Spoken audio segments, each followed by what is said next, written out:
कहानी की शुरुआत में हमें कुछ टीनेजर्स एक जगह गेमिंग टूर्नामेंट में पार्टिसिपेट करते हुए दिखाए जाते हैं, जहां जीतने वाले को 10 ग्रैंड्स मिलने वाले थे। उस गेम में सिर्फ दूसरे खिलाड़ियों को मारना और ज्यादा से ज्यादा पॉइंट्स इकट्ठा करना था। गेम शुरू होते ही दो प्लेयर्स दूसरे सभी प्लेयर्स को धड़ाधड़ मारना शुरू कर देते हैं और इस तरह वो ढेर सारे पॉइंट्स जमा कर लेते हैं। उनमें से एक नई प्लेयर थी और दूसरा एक मजा हुआ प्लेयर था, जिसने गेमिंग की दुनिया में बहुत सारे इनाम जीते थे। भीड़ उन्हें जोश दिलाने के लिए चिल्लाती है और पुराना प्लेयर अपने एक्सपीरियंस के बल पर लीड करने लगता है, जबकि नई लड़की को आगे बढ़ने के लिए बहुत मेहनत करनी पड़ती है। इसलिए वो इम्पल्स 9 नाम के एक एनर्जी ड्रिंक की बोतल को एक ही घूंट में पी जाती है, जिससे कि न सिर्फ उसे एनर्जी मिलती है बल्कि टाइम भी 100 गुना स्लो हो जाता है। उस पावर की हेल्प से वो उस एक्सपर्ट प्लेयर समेत सारे प्लेयर्स को आसानी से मार देती है। इस तरह वो टूर्नामेंट जीत जाती है और अपने बॉयफ्रेंड के साथ इस खुशी को सेलिब्रेट करने लगती है, पर उसे पता नहीं था कि बहुत जल्द उसकी जिंदगी दुखों में बदलने वाली थी।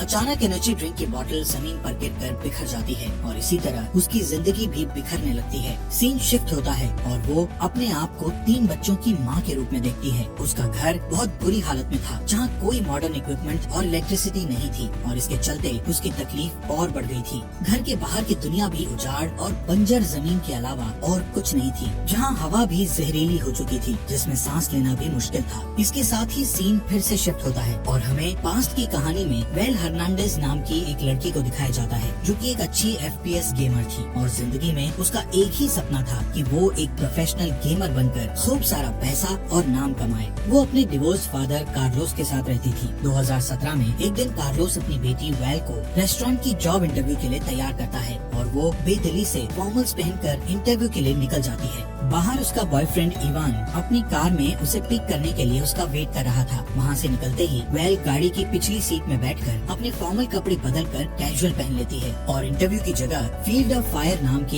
एक गेमिंग टूर्नामेंट खेलने पहुँच जाती है। दूसरे FPS बैटल रॉयल गेम्स की तरह ही फील्ड ऑफ फायर भी एक मल्टीप्लेयर गेम था, जिसमें लास्ट तक टिके रहना ही इसका मेन पर्पस होता है। वेल सोचती है कि अगर वो ये गेम जीत गई तो लाखों रुपए कमा लेगी और उन पैसों से वो अपने लिए एक गेमिंग कंप्यूटर खरीदेगी। पर इवान उसे बताता है कि रॉय नाम का एक मजा हुआ प्रोफेशनल गेमर उस टूर्नामेंट में सरप्राइज अपीयरेंस देने वाला है, जिसे सुनकर वो थोड़ा नर्वस हो जाती है। जल्दी ही वो लोग गेमिंग एरिया में पहुंच जाते हैं, जहां रॉय अपने फैंस के साथ फोटो खिंचवा रहा था। पहला मैच शुरू होने से पहले इवान वेल को समझाता है कि उसे इमोशंस की जगह पूरे फोकस के साथ खेलना चाहिए, ताकि वो किसी तरह फाइनल्स तक पहुंच जाए। लेकिन वेल उस घमंडी रॉय को हराना चाहती थी। थोड़ी देर में ही सारे प्लेयर्स अपने अपने कंप्यूटर्स के सामने बैठ जाते हैं और गेम शुरू हो जाता है। गेम की शुरुआत में वेल लीड कर लेती है, लेकिन थोड़ी ही देर में रॉय उसे आसानी से पीछे छोड़ देता है। वो इतना कॉन्फिडेंट था कि गेम के बीच बीच में वहाँ मौजूद क्राउड के साथ इंटरेक्ट भी करता रहता था। इसका फायदा उठाकर वेल कुछ पॉइंट्स जमा कर लेती है और वो जीतने ही वाली थी, लेकिन गेम को फिनिश करने के बजाय वो रॉय को मारकर गेम से आउट करने की कोशिश करती है, पर उसका दाव उल्टा पड़ जाता है और रॉय उसे मारकर गेम से बाहर कर देता है। इसके बावजूद वेल फाइनल्स के लिए क्वालिफाई कर जाती है, जो कि अगले ही दिन होने वाला था। जब वो अपने बॉयफ्रेंड के साथ गेमिंग एरिया से निकलने लगती है तो रॉय वहाँ पहुंचकर उसकी नकल उतारकर उसको चिढ़ाता है। फिर वो अपने फैंस के साथ सेल्फी लेने चला जाता है। इस बीच जब इवान अपनी गाड़ी लेने के लिए जाता है, तब कोजिमा नाम का एक आदमी वेल के पास आकर उसे कहता है कि उसे गेम जीतने के लिए सीक्रेट मालूम है। ये सुनकर वेल हैरत में पड़ जाती है, लेकिन उसके कुछ पूछने से पहले ही वो आदमी उसके हाथ में अपना बिजनेस कार्ड देकर वहाँ से चला जाता है। घर पहुँचने पर वेल बिना कोई आवाज किए चुपके से अपने रूम में जाने की कोशिश करती है, लेकिन उसके डैड उसे देख लेते हैं। वेल के पास कोई चारा नहीं था, इसलिए वो सारी बातें उन्हें सच बता देती है, जिसे सुनकर उसके डैड को बहुत गुस्सा आता है और वो अगले दिन से उसे रेस्टोरेंट जाकर उन लोगों से जॉब का इंटरव्यू लेने की रिक्वेस्ट करने के लिए कहते हैं। लेकिन वेल अपने डैड को समझाती है कि अगले दिन उसके टूर्नामेंट का फाइनल है, जो उसके फ्यूचर के लिए ज्यादा इम्पोर्टेंट है। पर सभी पेरेंट्स की तरह कार्लोस भी उसे समझाता है कि ऑनलाइन गेमिंग का कोई फ्यूचर नहीं है, लेकिन वेल अपनी जिद पर अड़ी रहती है और उसकी बात को इग्नोर करके अपने रूम में चली जाती है। थोड़ी देर बाद वो अपने आज के खेले गए गेम को पॉडकास्ट पर देखती है, जिसमें रॉय को फर्स्ट पोजीशन पाते हुए देखकर उसे बहुत गुस्सा आता है। तभी उसकी नजर कोजिमा के बिजनेस कार्ड पर पड़ती है और उसे ध्यान आता है कि उसने उसे गेम जीतने के सीक्रेट के बारे में बताया था। बदला लेने की तड़प और जीतने की चाहत में वो तुरंत उसके दिए हुए एड्रेस पर जाने का फैसला करती है। जल्दी ही द गोल्डन सॉसर नाम के गेमिंग कैफे में वो पहुंच जाती है, जहां पर कुछ लोग अपने कंप्यूटर्स पर वीडियो गेम्स खेलकर एंजॉय कर रहे होते हैं। तभी कोजिमा उसके पास आता है और उसे बैठकर गेम खेलने के लिए कहता है। वेल को इस बात से हैरानी होती है कि आखिर कोजिमा ने उसे अपना बिजनेस कार्ड क्यों दिया था, पर वो गेम खेलने के लिए बैठ जाती है।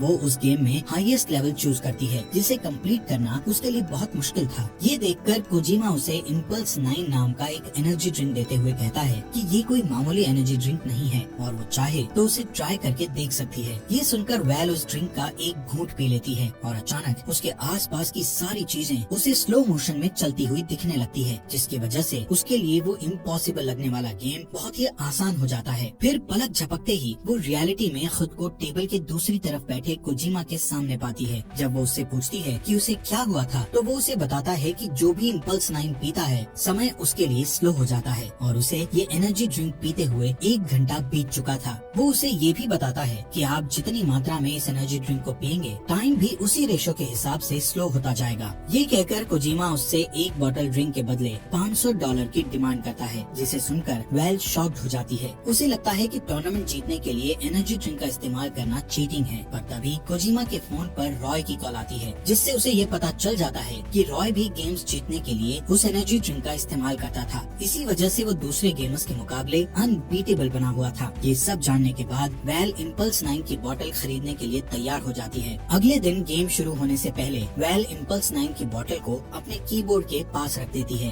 गेम शुरू होने से पहले वो उस एनर्जी ड्रिंक का एक छोटा सा घूंट लेती है। फिर अल्ट्रा स्लो मोशंस की बदौलत वो गेम में लीड करने लगती है। ये देखकर रॉय भी इम्पल्स 9 का कुछ घूंट लेता है और तेजी से रैंक्स पार करते हुए टॉप पर पहुंच जाता है। इससे डेस्परेट होकर बिना कुछ सोचे समझे वेल ड्रिंक की पूरी बोतल पी जाती है, जिसके नतीजे में वो एकदम स्लो पेस में पहुंच जाती है और उसका पूरा फायदा उठाते हुए वो रॉय के अवतार को मारकर पूरा टूर्नामेंट जीत जाती है। उसका बॉयफ्रेंड इवान और सारा क्राउड उसके लिए चीयर्स करने लगता है। वो दोनों एक दूसरे को किस करने लगते हैं कि तभी एनर्जी ड्रिंक की बोतल जमीन पर गिरकर टूट जाती है। यहाँ से सीन शिफ्ट होकर वापस उस जगह पहुँच जाता है जहाँ हम वेल को एक बेकार से घर में चेयर पर एक बच्चे को गोद में लिए बैठा हुआ देखते हैं। थोड़ी ही देर में मैले कुचैले कपड़े पहने इवान वहाँ आता है और बच्चे को सुलाने के बाद उसे तैयार होने को कहता है। वेल बहुत कंफ्यूज थी और अपनी पूरी एडल्ट बॉडी और अपनी उंगली में वेडिंग रिंग को देखकर हैरानी से हांफने लगती है। वो थोड़ी राहत पाने का सोचकर नीचे जाती है, पर वहाँ और भी 2 बच्चे उसे मम्मी कहकर बुलाते हैं, जिसे सुनकर वो डर जाती है और घबराकर घर के बाहर निकल जाती है। वहाँ वो लोगों को टेंट में रहते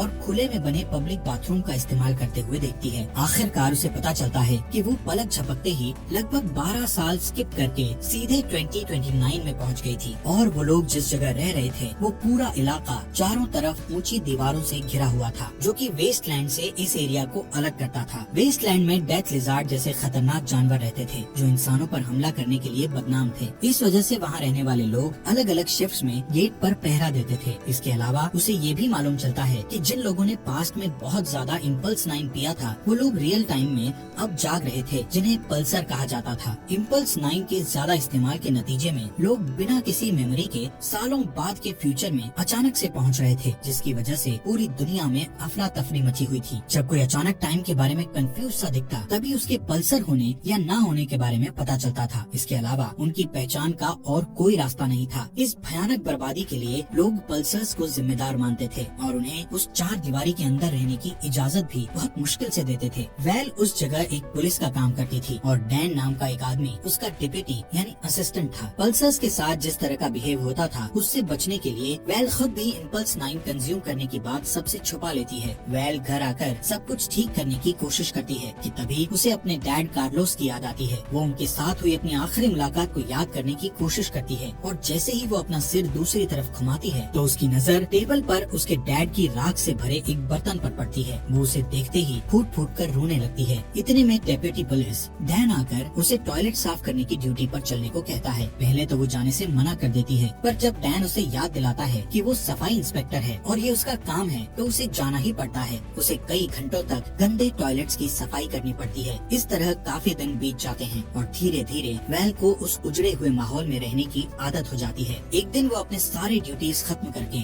अपने बच्चों को स्कूल से लेने के लिए जाती है, जहाँ उसकी बेटी सोफिया उसे एक ड्राइंग दिखाकर कहती है कि वो उसकी हीरो है। वेल बहुत थकी हुई होने के कारण बच्ची के एफर्ट्स को अप्रिशिएट नहीं करती है। घर पहुँचने पर वो देखती है कि इवान एक बाइसिकल पर बैठा जोर जोर से पैडल मार रहा है। दरअसल वहाँ इलेक्ट्रिसिटी नहीं होने के कारण वो एक गेम खेलने के लिए पावर प्रोड्यूस कर रहा था। वेल अपने favourite game field of fire को देखकर हैरान रह जाती है। वो बच्चों को सुलाने से पहले एक राउंड खेलने के लिए तैयार हो जाती है। जब इवान लोगों से मिलने के लिए बाहर चला जाता है तो वो बच्चों के साथ गेम खेलने बैठ जाती है। कुछ घंटे बीत जाते हैं कि अचानक इवान भागकर घर आता है। वो काफी डरा हुआ था और वेल से कहता है कि वो आज अपनी गार्ड की ड्यूटी करना भूल गई थी, जिसकी वजह से गेट पर पहरा देने वाले डैन को अंदर आने का मौका नहीं मिल पाया और वो डेथ लिजार्ड का शिकार बन गया। दोनों तुरंत वहाँ पहुँचते हैं जहाँ डैन की वाइफ वेल पर बहुत गुस्सा होती है। अपनी गलती पर शर्मिंदा होते हुए वो वापस घर जाने को होती है, पर तभी इवान उसे याद दिलाता है कि उसकी ड्यूटी अभी पूरी नहीं हुई है। ये सुनकर वो उदास मन से अपनी शिफ्ट पूरी करती है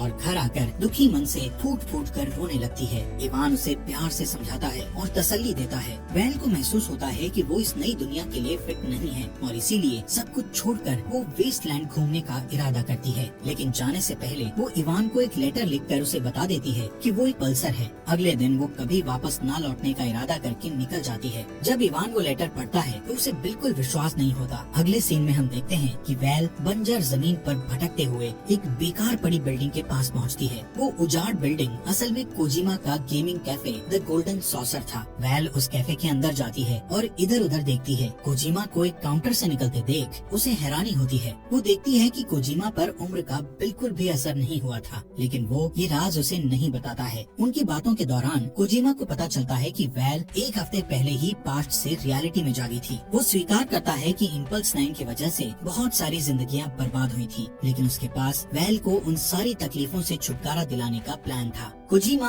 इम्पल्स 9 का एक बड़ा बोतल लाकर उसे पीने को देता है। वो ये भी कहता है कि अगर उसने इसे पी लिया तो वो इस दुनिया में वापस कभी नहीं आएगी, क्योंकि वो सैकड़ों साल आगे के फ्यूचर में पहुंच जाएगी और तब तक वो इस दुनिया में मर चुकी होगी। कोजिमा उसे ड्रिंक पीते हुए गेम खेलने का सजेशन भी देता है। वेल को ये आइडिया पसंद आता है और वो अपना favourite game field of fire खेलने बैठ जाती है। पर जब वो इम्पल्स 9 की बोतल को उठाने के लिए आगे की तरफ झुकती है तो उसकी नजर उस ड्राइंग पर पड़ती है जो उसकी बेटी ने उसके लिए बनाया था। वो इमोशनल होकर यादों में खो जाती है। उसे इवान और अपने बच्चों के साथ बिताए सारे खुशगवार पल याद आने लगते हैं। फिर वो एनर्जी ड्रिंक पीने का इरादा छोड़कर वापस अपने परिवार के साथ जिंदगी गुजारने का फैसला करके अपने घर की तरफ चल देती है। लेकिन गेट पर उसे इवान गार्ड की ड्यूटी करते दिखाई देता है, जो उससे बहुत नाराज था। वो उसे अंदर आने से रोक देता है और वेल से कहता है कि उसने सबको धोखा दिया है। वेल अपनी हर गलती के लिए उससे माफी मांगती है। अभी उनकी बात चल ही रही थी कि उन्हें दूर से गोलियों की आवाज सुनाई देती है, क्योंकि डेथ लिजार्ड्स उनकी कम्युनिटी की तरफ बढ़ रहे होते हैं। तब इस बात का खुलासा होता है कि डेथ लिजार्ड्स दरअसल नॉर्मल लोगों का ही एक ग्रुप था जो इंसानों का मांस खाया करता था। उन्हें पास आता देखकर इवान जल्दी से वेल को अंदर कर लेता है और इसी बीच अलार्म बजने लगता है, जिससे सभी लोग डर जाते हैं। एक औरत उसे बताती है कि सब लोग खाई की तरफ जा रहे हैं, क्योंकि अटैकर्स को रोकने के लिए कोई भी पूरी तरह तैयार नहीं था। ये सुनकर उसके दिमाग में एक आइडिया आता है। चूँकि कम्युनिटी के सारे लोग उसके धोखे से नाराज थे, इसलिए वो उनके भरोसे को जीतने के लिए एक प्लान बनाती है और अपने हस्बैंड से कहती है कि वो यहाँ रहकर डेथ लिजार्ड्स को जितनी देर तक हो सके रोकने की कोशिश करेगी। इवान उसे छोड़कर जाना नहीं चाहता था, पर वो उसे बच्चों की खातिर जाने को कहती है। इस पर वो मान जाता है। फिर वेल इम्पल्स 9 का बड़ा बोतल जिसे वो अपने साथ लाई थी उसे निकालकर लड़ाई के लिए तैयार हो जाती है। डेथ लिजार्ड्स गेट पर पहुंचकर हमला बोलने के लिए तैयार दिखते हैं कि तभी वेल को पता चलता है कि डेथ लिजार्ड्स का लीडर और कोई नहीं बल्कि रॉय खुद था। दोनों एक दूसरे के आमने सामने थे। रॉय उसे बताता है कि वो रियलिटी में कुछ साल पहले पहुंचा था और अब वो एक जालिम लीडर बन चुका था जो किसी को भी मार सकता है। पर उसकी धमकियों का वेल पर कोई असर नहीं पड़ता, क्योंकि उसने उसके आने से पहले ही वो एनर्जी ड्रिंक पी लिया था। सबूत के लिए वो खाली बोतल को उसके सामने फेंक देती है। अचानक वेल स्लो मोशंस में चली जाती है और गैस के कैनिस्टर पर गोली चला देती है, जिससे सारे अटैकर्स हवा में उछल जाते हैं। फिर लगातार शूट आउट करते हुए वो सबको खदेड़ देती है। अनफॉर्चुनेटली उसके पेट और कंधे पर गोली लग जाती है, जिससे वो जमीन पर गिर जाती है। तभी रॉय आकर उस पर गोली चलाता है, लेकिन उसका निशाना चूक जाता है। इस मौके का फायदा उठाकर वो उस पर गोली चलाकर उसे मार डालती है। इसके बाद वो अपनी आखिरी सांस लेते हुए आसमान की तरफ एक फ्लेयर गन छोड़ती है, जिससे इवान को ये सिग्नल मिल जाता है कि उसकी कम्युनिटी अब सेफ है। एक तरफ इवान आसमान की तरफ जाते हुए ब्राइट रेड फ्लेयर को देखता है और दूसरी तरफ वेल धीरे धीरे अपनी